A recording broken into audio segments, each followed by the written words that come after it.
down women with diluted dreams. Our hope for joy has been washed down the stream. I'm Robin Hawkins, and you're listening to Watered Down Women. Hoping to be free, found a new home in the cemetery. Throughout our lives, we've heard the saying, there are two sides to every story. And the meaning of this idiom is that one should listen to and try to understand both perspectives of the given situation. Another take on this old adage is that there are actually three sides to a story: person A's account, person B's account, and then the truth. Probably the earliest characterization of this phrase is stated in the book of Proverbs, chapter 18, verse 17, which states, "The first one to plead his cause seems right until his neighbor comes and examines him." Another common precept is, let the facts speak for themselves, meaning that the facts of a particular situation will provide all of the necessary and accurate information that is needed to reveal the truth. In last week's episode, we discussed the case of a missing Richland County woman named Melinda K. Davis. A few hours after the airing of the episode, local authorities held a press conference to inform the community that Melinda's body was found in the trunk of her car. Although the news brought closure to the not knowing of her whereabouts, it also crushed any hopes that she would return safely to her family. In the coming weeks, we will learn more of the details about Melinda's kidnapping and cruel death. But we will have to wait for the truth to be revealed and allow the facts of the case to provide answers and to bring justice for Melinda. Watered Down Women delves into the tragic lives of many women, and until we discuss the account of Melinda Davis, our victims have been 20th century women. Now you might ask, exactly how long has this sort of thing been going on? So, just for today, let's step back in time even further and explore the origins of female victimization. Since the beginning of mankind's history, women have been the object of predators. Not long after her creation, Eve, the very first woman, was sought out by a predator who deceived her with a lie and enticed her with the notion of gaining a godlike wisdom. After the serpent convinced her to eat the forbidden fruit, Eve gave it to her husband, who, according to the Bible, was with her. We really don't know if Adam was there the whole time, listening to and watching the interaction between his mate and the serpent, or if he came upon them after Eve was deceived. But what we do know is that when God came to visit them in their garden home and asked Adam if he had eaten from the forbidden tree, Adam responded by saying, "The woman whom you gave me the fruit, and I ate it." So not only did Adam throw Eve under the bus, he went so far as to blame God for creating the woman. Because of their sin, God cursed them both and told Eve, "Your desire shall be for your husband." And to Adam he said, "Because you listened to your wife and sinned, I am cursing the ground, and you'll have to toil and labor over it from now on." Some theologians have paraphrased this curse to mean women will have a tendency to try to dominate their husbands, and that men will have the tendency to act as tyrants over their wives. This all seems logical in light of today's relationship between some men and women. However, what is of greater interest to me is why the serpent approached Eve and not Adam. The Bible tells us that the serpent was more cunning, or smarter, than any beast of the field. And we know from studying historical battles that the enemy attacks the weakest point first. In 1 Peter chapter 3, husbands are instructed to honor their wives because they are weaker vessels. So from this, we can surmise that Satan used Eve to get to Adam. And sadly, still today, women are often viewed as easy targets.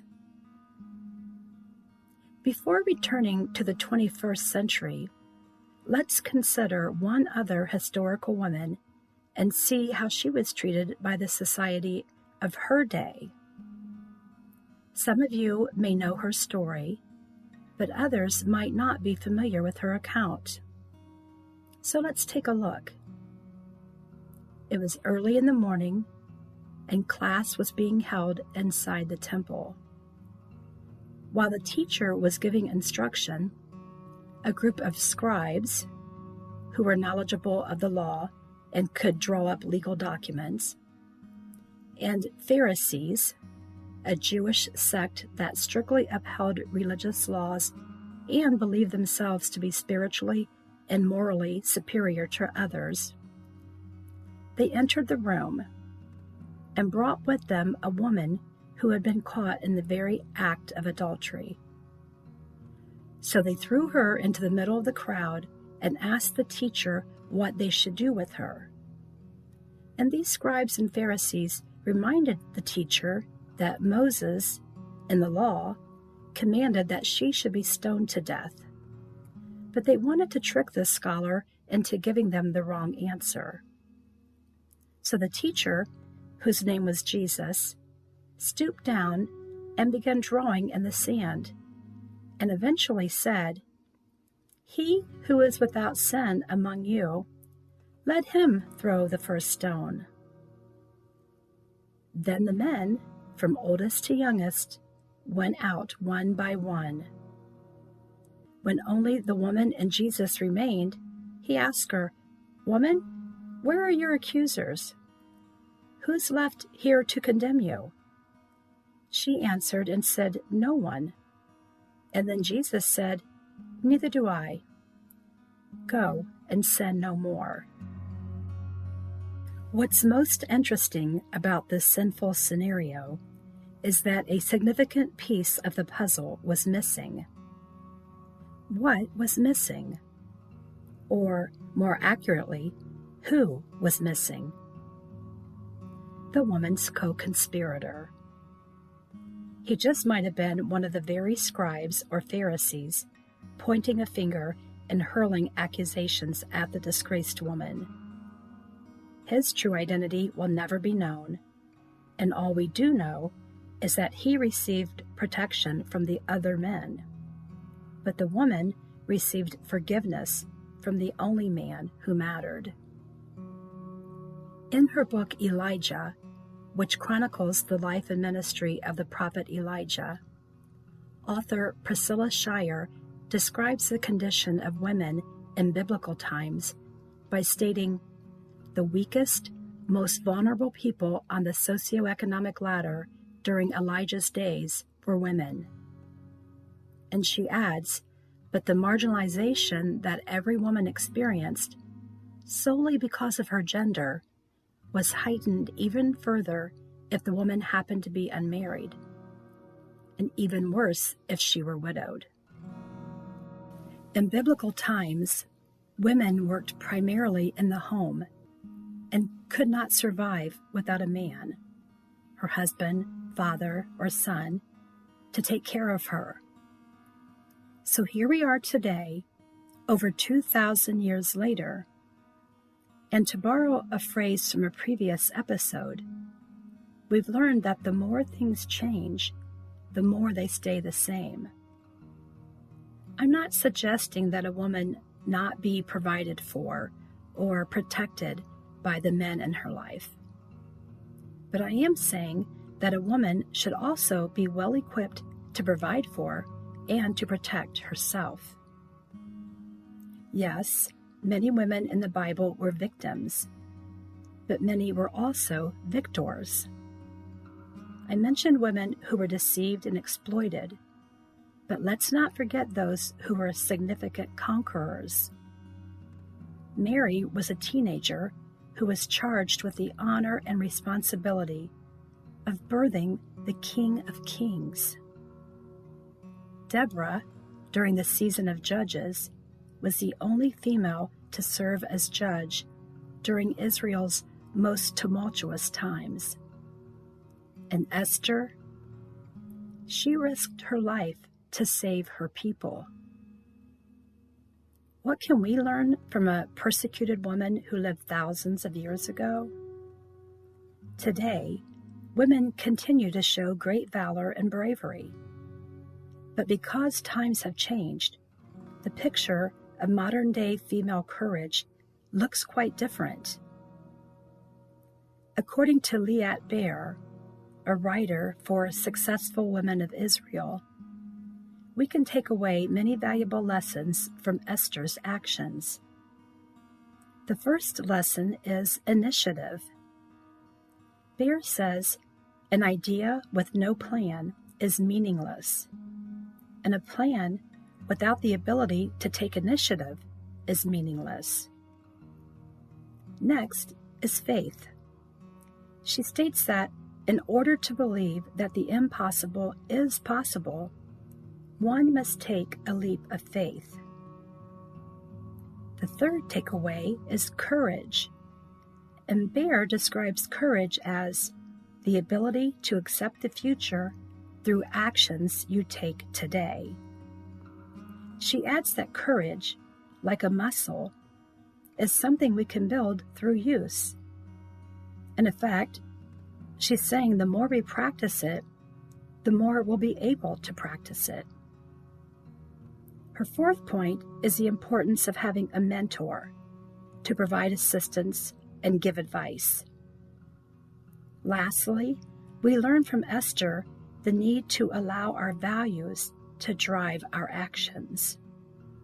And she describes this as being your unique self and letting it show. Don't be something you're not, and don't allow a situation to change who you are inside. By now, you're probably listening and thinking, what in the world does any of this have to do with the podcast about watered-down women? Trust me, I've had that very thought myself. And I realize that in a world where walk-in clinics are going up on nearly every single corner, with pharmacies located across the street from them, we've become a society that is hurting physically but also emotionally. As women, what does that mean for us? It means that we need to realize that we have an intrinsic value that is equal to men.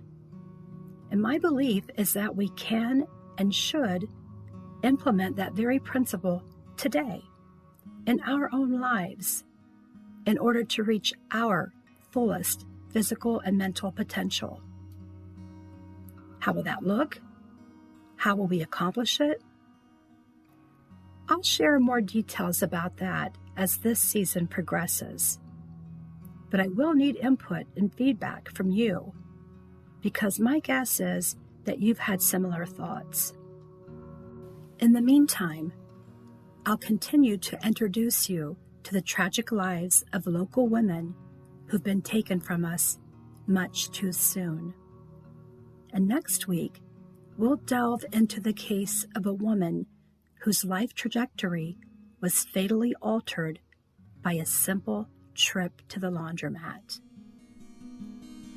Watered down women with diluted dreams, all hope for joy has been washed down the stream. Grab a shovel and join me each Monday as we dig a little deeper and uncover the tragedies of watered-down women. In the cemetery, weekend in life, while searching for love.